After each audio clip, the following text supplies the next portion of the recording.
ভাবে এখানে আলোচনা করছেন।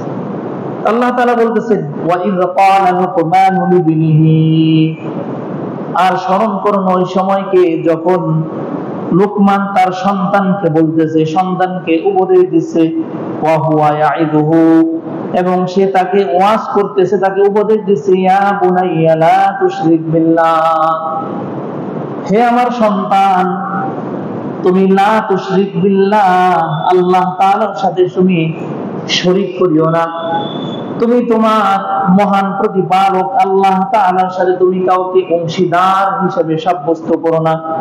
ইন্নাশ শিরকা লাযুলমুন আযীম, নিশ্চয় এই শিরক করা, অংশীদারিত্ব সাব্যস্ত করা, লাযুলমুন আযীম, এটা ভীষণ, এটা বড় ধরনের জুলুম।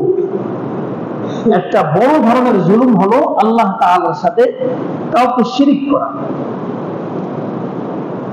তো এখানে আল্লাহ তাআলা শিরিক করাটাকে জুলুম বলেছেন। কোরআন কারীমের মধ্যে আল্লাহ পাক এভাবে বিভিন্ন আয়াতে কারীমের মধ্যে, সারা কোরআন শরীফের মধ্যে আল্লাহ তাআলা জুলুমের বিষয়টা, জালিম এবং জুলুমকে চিনিয়েছেন এমন ভাবে যেটা আমরা অনেকে কল্পনাও করতে পারি না, অনেকের আমাদের জানি না বিষয়গুলি এক কথায়। তো এখানে আল্লাহ তাআলা সূরাতুল লুকমানের মধ্যে লুকমানের 13 নম্বর আয়াতে কি বলছেন? ইন্নাশ শিরকা লাযুলমুন আযীম, নিশ্চয় আল্লাহ তাআলার সাথে শিরিক করা, তার সাথে অংশীদারিত্ব সাব্যস্ত করা, এটা হলো একটা বড় ধরনের জুলুম, বড় এক অত্যাচার।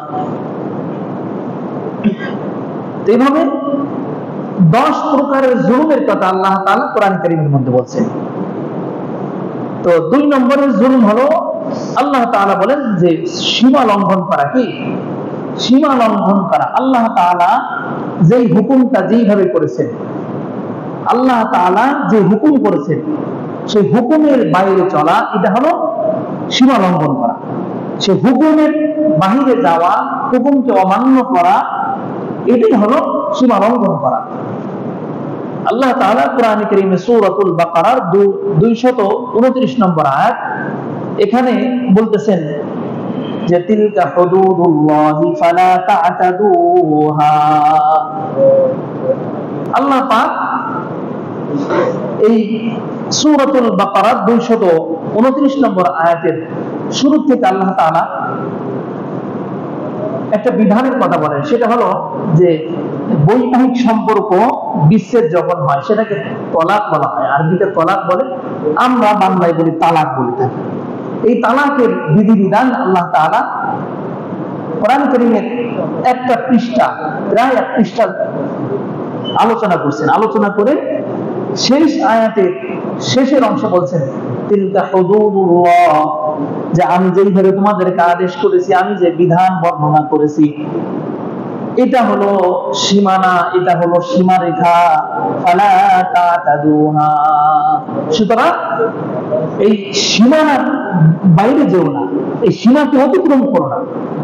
ومن يتعد حدود الله فقد ظلم نفسه, আল্লাহ পাক বলেন, আর যেই ব্যক্তি আল্লাহর সীমানা, আল্লাহর সীমাকে লঙ্ঘন করে, সে হলো ফাকাদ যালামা নাফসাহু, সে তার নিজের উপর জুলুম করলো। কি করলো? সেই ব্যক্তি তার নিজের উপরে জুলুম করলো। এখানে জুলুম বলতে আল্লাহ তাআলা কি বুঝিয়েছেন? যে আল্লাহ তাআলার সীমা লঙ্ঘন যে করলো সেই ব্যক্তি হলো জালেম।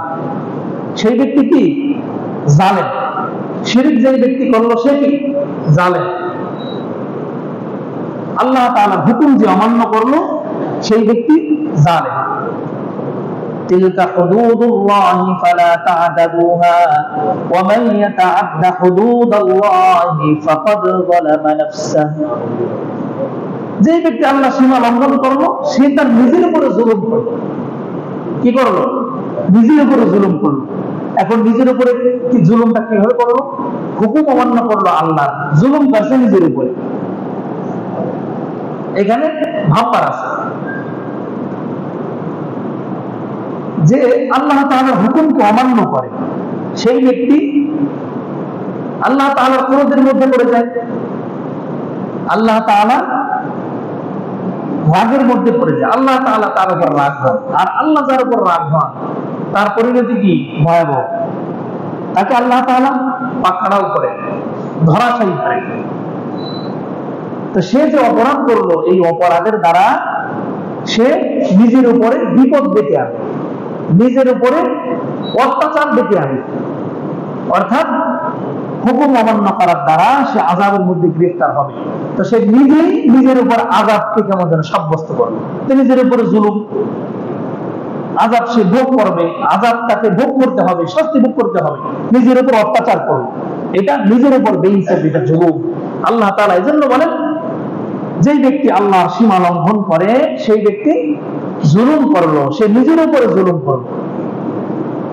3 নম্বরে জালিম এবং জুলুমের পরিচয় আল্লাহ তাআলা বলতেছেন সূরাতুল বাকারার 114 নম্বর আয়াত। আল্লাহ তাআলা বলতেছেন, ওয়ামান আযলামু মিম্মান মানাআ মাসাজিদাল্লাহ। আল্লাহ পাক বলতেছেন, ওয়ামান আযলাম, ওই ব্যক্তির চেয়ে আর বড় জালিম কে হইতে পারে, অত্যাচারী কে হইতে পারে, যেই ব্যক্তি আল্লাহ তাআলার মসজিদ সমূহ, আল্লাহর ঘর মসজিদ সমূহ থেকে বান্দাদেরকে বাধা দেয়। মিম্মান মানাআ মাসাজিদাল্লাহ, আল্লাহ তাআলার মসজিদ সমূহ থেকে মানুষদেরকে বাধা দেয়, বিরত রাখে, এই ব্যক্তির থেকে জালিম আর কে হইতে পারে? তো 3 নম্বর জালিম কাকে বলছেন আল্লাহ তাআলা? যে ব্যক্তি মসজিদে মানুষদেরকে বাধা দেয়, সেই ব্যক্তি হলো জালিম, মসজিদে আসতে দেয় না। যেটা রাসূলুল্লাহ সাল্লাল্লাহু আলাইহি ওয়াসাল্লামের জীবদ্দশায় মুশরিকেরা, মক্কার মুশরিকেরা, কাফেররা এটা করত। প্রকাশ্যে মুসলমানেরা নামাজ আদায় করতে পারত না, তারা গোপনে লুকিয়ে লুকিয়ে নামাজ আদায় করত। মসজিদুল হারাম, এই মসজিদুল হারাম থেকে জুলুম করে, অত্যাচার করে মুসলমানদেরকে বের করে দিত। এমনকি আল্লাহ রাসূল সাল্লাল্লাহু আলাইহি ওয়াসাল্লাম তিনি প্রকাশ্যে নামাজ আদায় করতেন, তিনি আল্লাহ ছাড়া কাউকে ভয় করতেন না, তিনি প্রকাশ্যে নামাজ আদায় করতেন, আল্লাহকে সিজদা দিতেন। তবে জামাতের সাথে সবাই একসাথে এসে নামাজ আদায় করতে কখনোই পারতেন না। যখনই করতে গেছেন তখনই জুলুম, অত্যাচার, নিপীড়নের কোনো শেষ ছিল না, জুলুম করে তাদেরকে বের করে দেওয়া হবে। আল্লাহ রাসূল সাল্লাল্লাহু আলাইহি ওয়াসাল্লাম নামাজ আদায় করতে আসছেন, আপনারা জানেন প্রসিদ্ধ ঘটনা, কাফেরদের থেকে কয়েকজন মিলে রাসূলুল্লাহ সাল্লাল্লাহু আলাইহি ওয়াসাল্লামের কাঁধের উপরে, পিঠের উপরে সিজদা দিয়েছেন। এই অবস্থায় এই উটের নাড়ি ধরে এনে রাসূল সাল্লাল্লাহু আলাইহি ওয়াসাল্লামের মাথার উপরে রেখে দিয়েছেন। আল্লাহ রাসূল সাল্লাল্লাহু আলাইহি ওয়াসাল্লাম তিনি ওই অবস্থায় অনেক সময় হয়ে গেছে, উঠতে পারতেছেন না, দম বন্ধ হয়ে যায় এরকমের অবস্থা। আল্লাহ রাসূল সাল্লাল্লাহু আলাইহি ওয়াসাল্লাম তিনি ওই সময় ওইভাবে দীর্ঘ সময় যখন পার হলো, তখন নবী সাল্লাল্লাহু আলাইহি ওয়াসাল্লামের কন্যা হযরতে ফাতিমা রাদিয়াল্লাহু তাআলা আনহা তিনি এই খবর জানতে পেরে দূর থেকে তিনি দৌড়ে এসে রাসূলুল্লাহ সাল্লাল্লাহু আলাইহি ওয়াসাল্লামের পিঠের উপর থেকে, মাথার উপর থেকে এই নাড়িগুলি সরাই দেন। এবং তিনি তখন আল্লাহ রাসূল সাল্লাল্লাহু আলাইহি ওয়াসাল্লাম কে যারা অত্যাচার করতেছিল তাদেরকে এইভাবে বলতেছিলেন যে, হায় তোমাদের কি কোনো দয়া মায়া নাই? তোমাদের কি কোনো অন্তরের মধ্যে কোনো দয়া মায়া হয় না যে এই ব্যক্তি আল্লাহকে আল্লাহ বলে, রব বলে স্বীকার করে, এজন্য তোমরা তার উপরে জুলুম করো? আল্লাহর নবী সাল্লাল্লাহু আলাইহি ওয়াসাল্লাম ওই দিন তিনি এই কয়েকজনের নাম ধরে ধরে, প্রত্যেকের নাম ধরে ধরে বদদোয়া করছিলেন। আল্লাহ তাআলা সেই বদদোয়াকে শুনছিলেন। তো এরপরে পরবর্তীতে এরা এই রাসূল সাল্লাল্লাহু আলাইহি ওয়াসাল্লামের বদদোয়া যে কবুল হয়েছে এইটা পরে প্রমাণ হয়েছে। এজন্য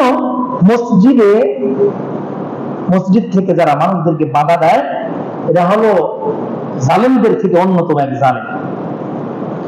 তো 4 নম্বরের জালিম কারা? আল্লাহ তাআলা বলতেছেন 4 নম্বরের জালিম হলো ওই সকল ব্যক্তি, সূরাতুল বাকারার 114 নম্বর আয়াত। এখানে আল্লাহ তাআলা জালিমদের কথা বলতেছেন যে সূরাতুল বাকারার 140 নম্বর আয়াত, জালিম হলো কারা? যারা সাক্ষ্য গোপন করে। কি করে? সাক্ষ্য গোপন করে। ওমান আযলামু মিম্মান কাতামা শাহাদাতান ইনদাহু মিনাল্লাহ, এই আয়াত সূরাতুল বাকারা 140 নম্বর আয়াত। আল্লাহ তাআলা বলতেছেন ওই ব্যক্তির থেকে আর জালেম অত্যাচারী কি হতে পারে, যেই ব্যক্তি সাক্ষ্যকে গোপন করে। অর্থাৎ সে একটা বিষয় জানে কিন্তু সে তার জানা বিষয়টা গোপন করে রাখে, তার থেকে বড় জালিম আর কি হইতে পারে? তো সাক্ষ্য গোপন করে এই ব্যক্তি, এরাও জানে। আর সাক্ষ্য গোপন করাটা এটা হলো এক প্রকার অত্যাচার, জুলুম। এটা জুলুম। আল্লাহ তাআলা 5 নম্বরে কোরআন কারীমের মধ্যে যে জালিমদের কথা বলছেন সে হলো যে আল্লাহ তাআলার হুকুম থেকে, আল্লাহ তাআলার বিধান থেকে বিমুখ থাকে, অর্থাৎ মুখ ফিরিয়ে নেয়। এই সকল ব্যক্তিদেরকে আল্লাহ তাআলা জালিম বলেছেন। সূরাতুল কাহাফ 57 নম্বর আয়াত, সূরাতুল কাহাফের 57 নম্বর আয়াতের মধ্যে আল্লাহ তাআলা এই ব্যক্তিদের কথা আলোচনা করছেন যারা আল্লাহর বিধান থেকে, আল্লাহর হুকুম থেকে মুখ ফিরায় নেয়। আল্লাহ তাআলা বলতেছেন যে এইটা করো, এটা এইভাবে করো, এটা এইভাবে করতে হবে তোমাকে, তুমি এটা করো না। তো যেই ব্যক্তি আল্লাহ তাআলা কি বলতেছেন সেই দিয়ে কোনো ভুল ত্রুটি করে না, ও যা আছে কোরআনের মধ্যে আল্লাহ যেটা বলছে হ্যাঁ বলছে, আমি পারতেছি না, আমি পারতেছি না, আমার দ্বারা সম্ভব না এটা মানা। এটা রাসূলগণ, নবীগণ, সাহাবাগণ তারা মানছেন, আমি পারতেছি না। আল্লাহ তাআলা কি বলতেছেন? ওয়ামান আযলামু মিম্মান যুকিরা বিআয়াতি রাব্বিহি ফাআরাদা আনহা, 57 নম্বর আয়াত সূরাতুল কাহফে। আল্লাহ বলতেছেন ওই ব্যক্তি থেকে জালেম আর কি হইতে পারে, যেই ব্যক্তির নিকটে আল্লাহ তাআলার আলোচনা করা হয়, আল্লাহ তাআলার উপদেশ যার নিকটে আলোচনা করা হয়, সেই ব্যক্তি কি করে? ফাআরাদা আনহা, সে তার থেকে মুখ ফিরায় নেয়। ওয়া নাসিয়া মা কদ্দামাত ইয়াদা, এবং তা সে নিজের জন্য যা কিছু করছে এটা ভুলে গেছে। আবার অপরাধ অপকর্ম যা কিছু করছে সব ভুলে গেছে। আবার ওয়া নাসিয়া মা কদ্দামাত ইয়াদা, তার দুই হাত, তার হাত কি অর্জন করছে, সে নিজের জন্য কি পাঠিয়েছে, অর্থাৎ সে অপরাধ যা কিছু করছে এটা ভুলে গেছে। আবার আল্লাহ তাআলা বলেন এই ব্যক্তির থেকে জালেম আর কি হইতে পারে, যে আল্লাহর স্মরণ থেকে গাফিল থাকে, যে আল্লাহ হুকুম থেকে মুখ ফিরিয়ে নেয়। এরপর আল্লাহ তাআলা বলতেছেন যে 6 নম্বরের জালেম কারা? আল্লাহ তাআলা বলতেছেন আল্লাহর উপরে মিথ্যারোপ করে যারা। কি করে? আল্লাহ তাআলার উপরে মিথ্যারোপ করে, না জেনে না বুঝে অথবা নিজের খেয়াল খুশির অনুসরণ করে মিথ্যা বলতে থাকে। সূরাতুল আনাম আয়াত নম্বর 144, সূরাতুল আনামের 144 নম্বর আয়াতের মধ্যে আল্লাহ তাআলা এই কথা বলতেছেন যে আল্লাহ তাআলার উপর মিথ্যারোপ করে যারা, আল্লাহ তাআলার উপর মিথ্যারোপ করে যারা, তাদের ব্যাপারে বলতেছেন যে তাদের থেকে জালেম আর কি হইতে পারে। মিথ্যারোপ কি করে করে? যে আল্লাহ তাআলা তিনি এক ও একক, আল্লাহ তাআলা সব কিছুর উপর ক্ষমতাবান, আল্লাহ তাআলা যা ইচ্ছা তা করতে পারেন, সকল ক্ষমতা তার হাতে। আল্লাহ তাআলা তিনি একচ্ছত্র আধিপত্যের মালিক। এই সব বিষয় যে ব্যক্তি মিথ্যা প্রতিপন্ন করে যে তারা মনে করে যে আল্লাহ তাআলা তিনি সবকিছু করেন, ঠিক আছে, সবকিছু তার হাতে ঠিক আছে, কিন্তু তার এই নিজের কর্ম সম্পাদন করতে তার সাথে আরো কোন মন্ত্রীদের মতো কিছু কিছু সহযোগী আছে।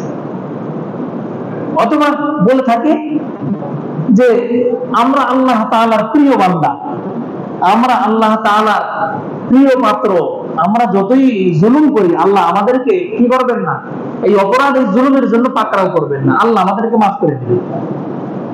এই কথা কারা বলতো? এই কথা বলতো ইহুদি সম্প্রদায়। এই কথা বলতো নাসারারা। তারা বলতো যে আমাদের নবী হযরত ঈসা সে আমাদের অপরাধের ক্ষমা আল্লাহর কাছ থেকে আগের থেকে করা গেছে। কিভাবে? যে তাকে শুলিতে চড়ানো হয়েছে, তাকে এভাবে সে নিজেকে বিলিয়ে দিয়ে সে আল্লাহর কাছ থেকে আমাদের জন্য ক্ষমা চেয়ে নিয়েছে। এজন্য আমরা যত যা কিছুই করি না কেন আমাদের কোনো সমস্যা হবে না। এটা হলো মিথ্যা প্রতিপন্ন করা। আল্লাহ তাআলা এই যে আল্লাহ তাআলা সম্পর্কে মিথ্যা কথা যারা বলেছে তাদেরকে আল্লাহ তাআলা বলতেছেন যে এটা হলো এক প্রকার জালিমেরা, এরাও জুলুম করেছে, এরা জুলুম করে থাকে এই কথার দ্বারা।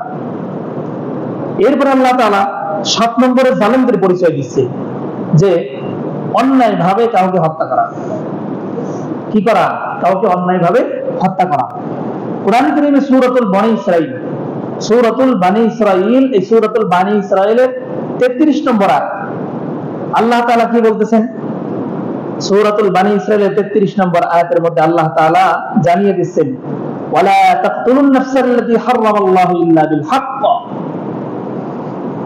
যার হে তোমরা শুনে রাখো, তোমরা লা তাকতুলুন নাফসাল্লাতী, তোমরা এমন কোন নফসকে, এমন কোন ব্যক্তিকে হত্যা করো না, হারামাল্লাহু ইল্লা বিল হক, ন্যায়সঙ্গত কারণ ছাড়া যাদেরকে হত্যা করা আল্লাহ তাআলা হারাম করেছেন, তাদেরকে হত্যা করো না।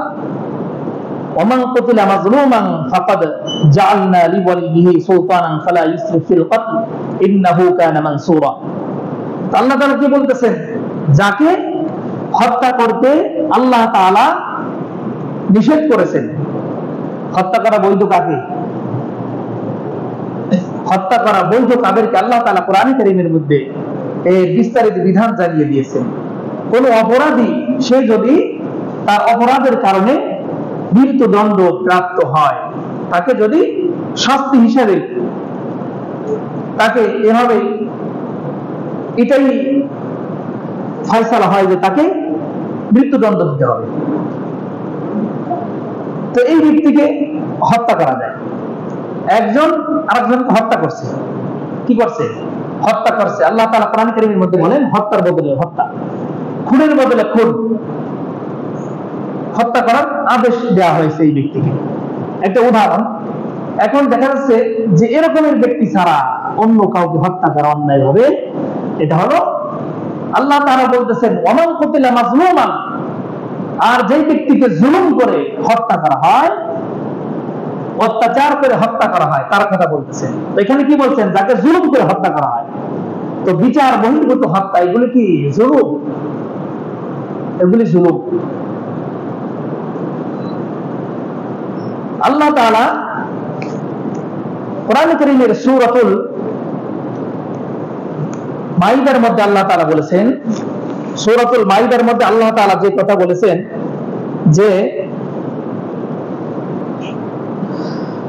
আল্লাহ তাআলা বলতেছেন কোন কারণ ছাড়া যদি কাউকে হত্যা করা হয়, যদি কোন কারণ ছাড়া একজন ব্যক্তিকে হত্যা করলো, একজন, হাজার হাজার মানুষ না, শত শত না, একজনকে হত্যা করছে, তো কেমন যেন দুনিয়ার সকল মানুষকে হত্যা করা হলো। আল্লাহ তাআলা কি বলতেছেন? কেমন যেন দুনিয়ার সব মানুষকে হত্যা করবো, আর একজন মানুষের জীবন কেউ বাঁচাইলো, সেই ব্যক্তি কেমন যেন দুনিয়ার সকল মানুষের জীবন বাঁচাইলো। আল্লাহ তাআলা সূরাতুল মাইদার 32 নম্বর আয়াতের মধ্যে এই কথাটা ঘোষণা করে দিয়েছেন।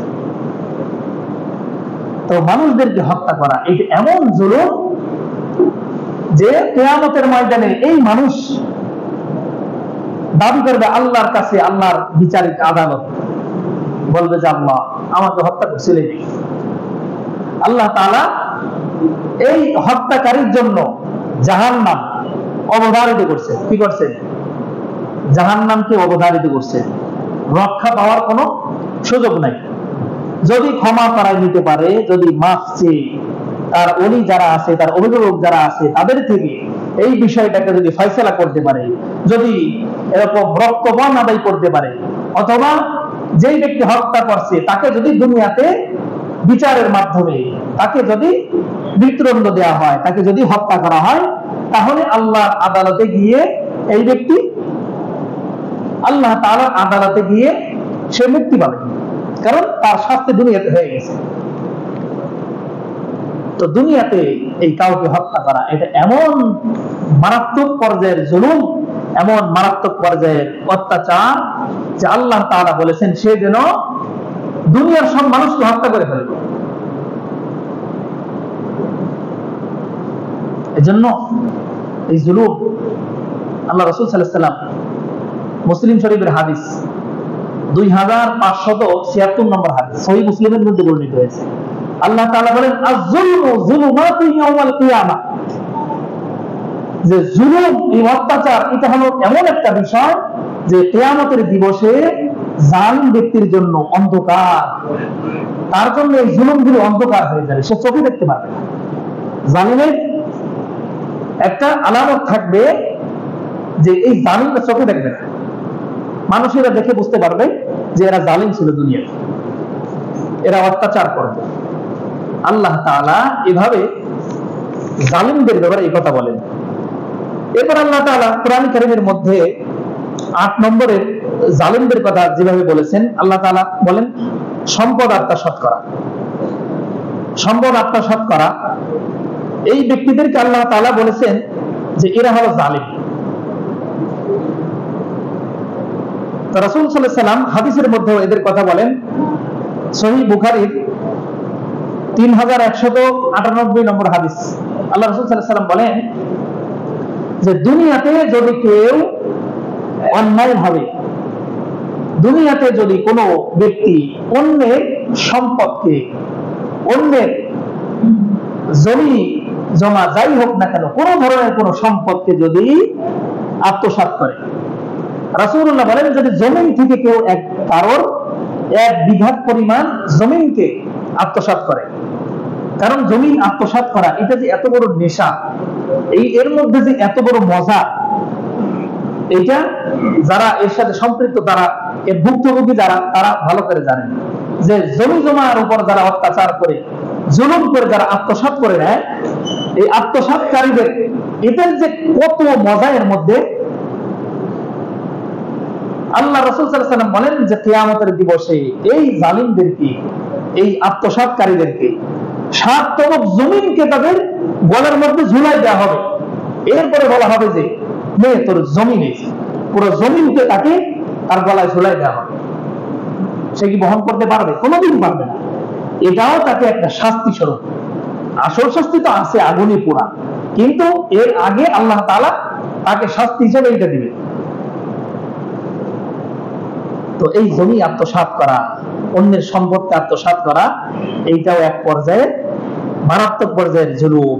এরপর আল্লাহ তাআলা 9 নম্বরে যাদের কথা বলছেন কোরআনে কারীমের মধ্যে, 9 নম্বরে জালিম হলো যে এতিমের সম্পদ ভক্ষণ করে। এতিমের সম্পদ, আল্লাহু আকবার। সূরা নিসার 10 নম্বর আয়াতের মধ্যে আল্লাহ তাআলা বলেন যে এতিমের সম্পদ যারা আত্মসাৎ করে এরাও জালিম। এতিমদেরকে দেখাশোনা, এতিমদের সম্পদগুলিকে রক্ষণাবেক্ষণ করা, এটা হলো বড় ধরনের একটা পুণ্যময় কাজ, যে এতিমদের সম্পদ রক্ষণাবেক্ষণ করা, তাদের দেখাশোনা করা, তাদের সব কিছু নিজ দায়িত্বে সম্পাদন করা, এটা আল্লাহ তাআলা অনেক বড় পুণ্যের কাজ বলে ঘোষণা করছেন। পক্ষান্তরে যারা এতিমের সম্পদ ফাঁকি দেয়, এতিমকে ঠকায়, দুনিয়ার কেউ দেখেন, আল্লাহ তাআলা দেখেন। আল্লাহ তাআলা বলছেন এরাও এক পর্যায়ে, এরাও মানে জালিমদের থেকে অন্যতম। আল্লাহ তাআলা 10 নম্বরে যাদের কথা বলছেন তারা হলো, এটা সূরাতুন নিসার 100 নম্বর আয়াত। আল্লাহ তাআলা 10 নম্বরে যাদের কথা বলছেন তারা হলো যারা সুদের কারবার করে, যারা ঘুষের কারবার করে, তাদেরকে আল্লাহ তাআলা জালিম বলছেন। তো মহান আল্লাহ রাব্বুল আলামিন তিনি তো কোরআন কারীমের মধ্যে এভাবে বলেছেন আবার রাসূলুল্লাহ সাল্লাল্লাহু আলাইহি ওয়াসাল্লাম সব সময় বলতেন, আল্লাহর কাছে দোয়া করতেন যে হে আল্লাহ, আমি আপনার কাছে ওই সকল জালিমদের থেকে পানা চাই। আমি আপনার নিকটে এই দোয়া করি, জালিমদের থেকে, যারা আমার উম্মতদের উপরে তারা জুলুমের স্টিম রোলার চালাবে, এই সকল জালিম থেকে আমি আপনার নিকটে পানা চাই। আমার উম্মতের উপরে কখনো যে ধরনের জালিম চেপে না বসে। তো মহান আল্লাহ রাব্বুল আলামিন কোরআন কারীমের মধ্যে এভাবে জালিমদের ব্যাপারে আলোচনা করছেন। আর আল্লাহ রাব্বুল আলামিন তিনি তো ঘোষণা করছেন সূরাতুন নিসার শুরুর দিকে আল্লাহ তাআলা, সূরা আলে ইমরানের শুরুর দিকে আল্লাহ তাআলা বলেন যে কুলিল্লাহুম্মা মালিকাল মুলক তুতিল মুলকা মান তাশা ওয়া তানজিউল মুলকা মিম্মান তাশা।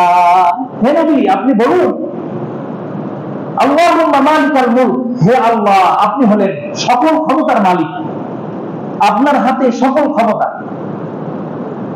তুতিল মুলকা মান তাশা, আপনি যাকে মনে চায়, আপনার যাকে ইচ্ছা হয় তাকে আপনি ক্ষমতা দেন। ওয়া তানজিউল মুলকা মিম্মান তাশা, আপনি যার থেকে মনে চায় আপনি এই ক্ষমতাকে কেড়ে নিয়ে যান। আল্লাহু আকবার।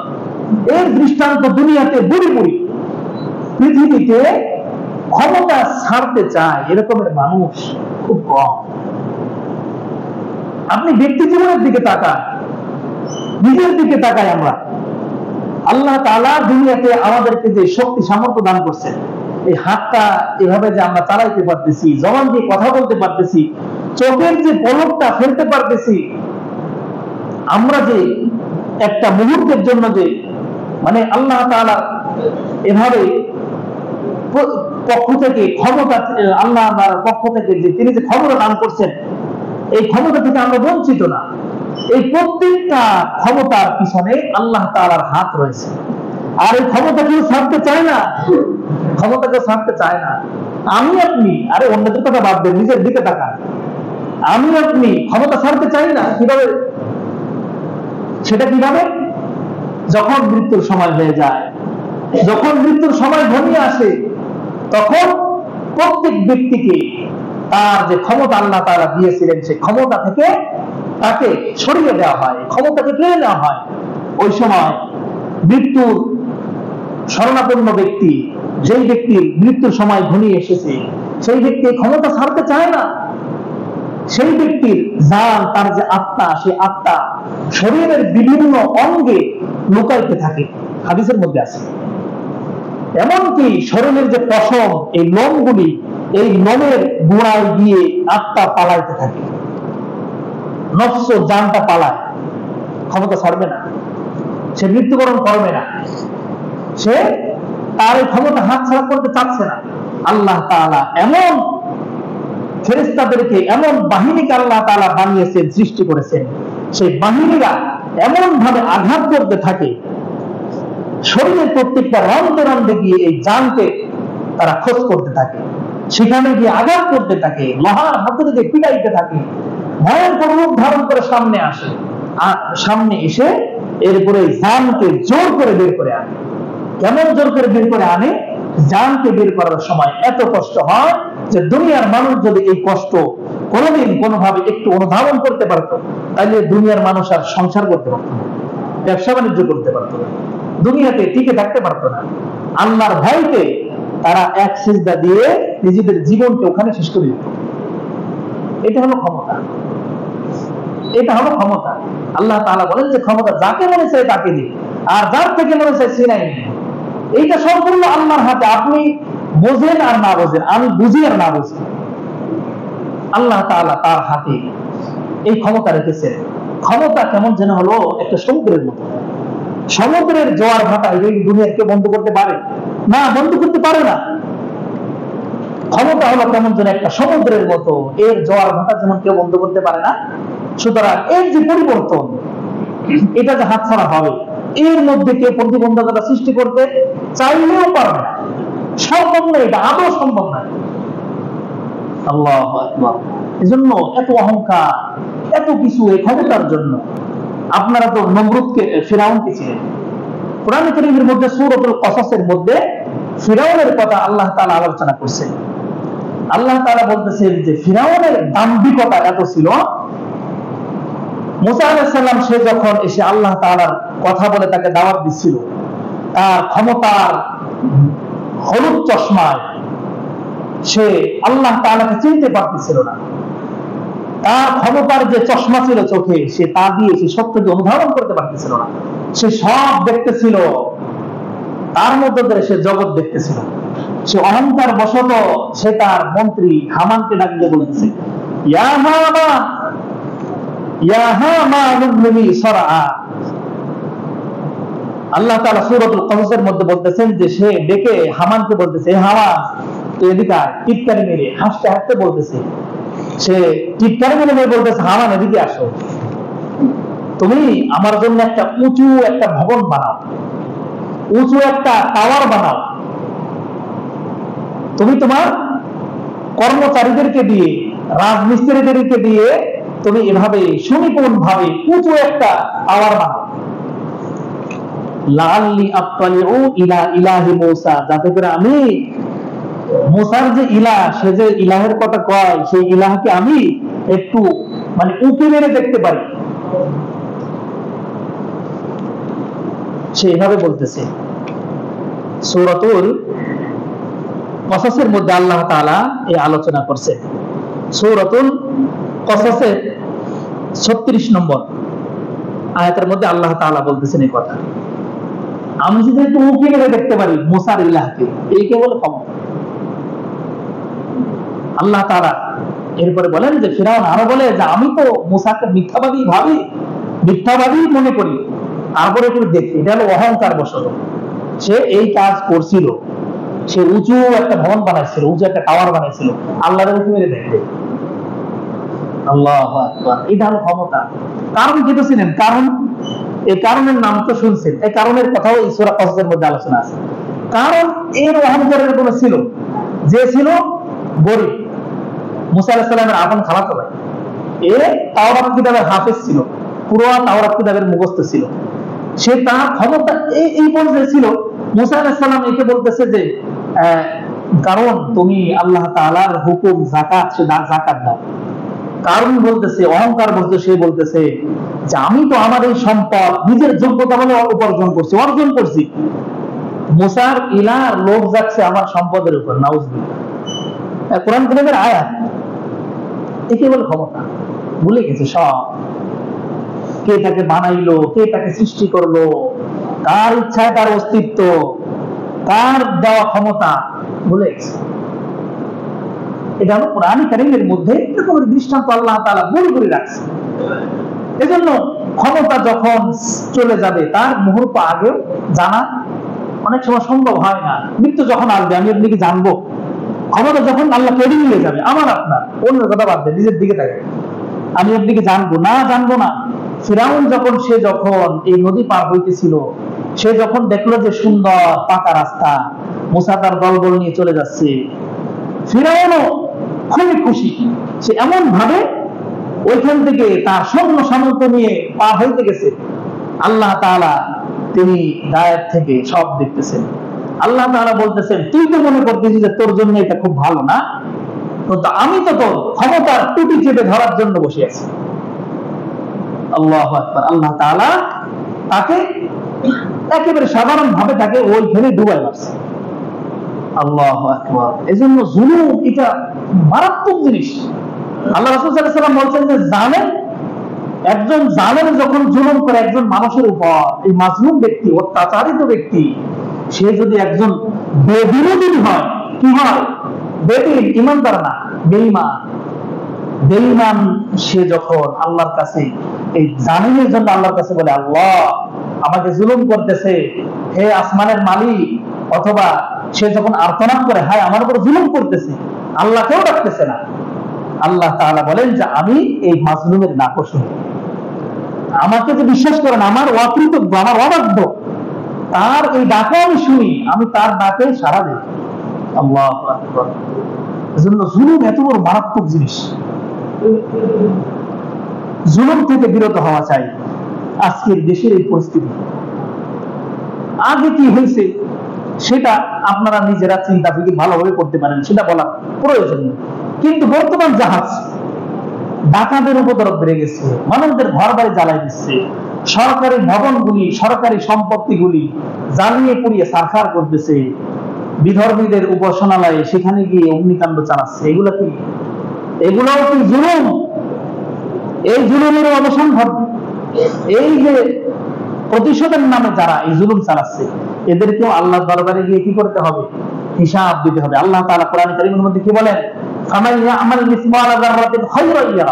যেই ব্যক্তি এক জাররা পরিমাণ নেক আমল করছে সে তা দেখতে পাবে, আর এক জাররা পরিমাণ বদামল করছে, গুনাহের কাজ করছে, সেও তা দেখতে পাবে। আল্লাহু আকবার। আল্লাহ তাআলা অন্য আয়াতের মধ্যে কি বলেন? সূরাতুল কাহফের মধ্যে আল্লাহ তাআলা বলেন যে দেখো এই মানহাদাল কিতাব, কিয়ামত দিবসে মানুষেরা হাতে আমলনামা যখন দেয়া হবে, এরকম একটা কাগজ দেয়া হবে আমলনামা।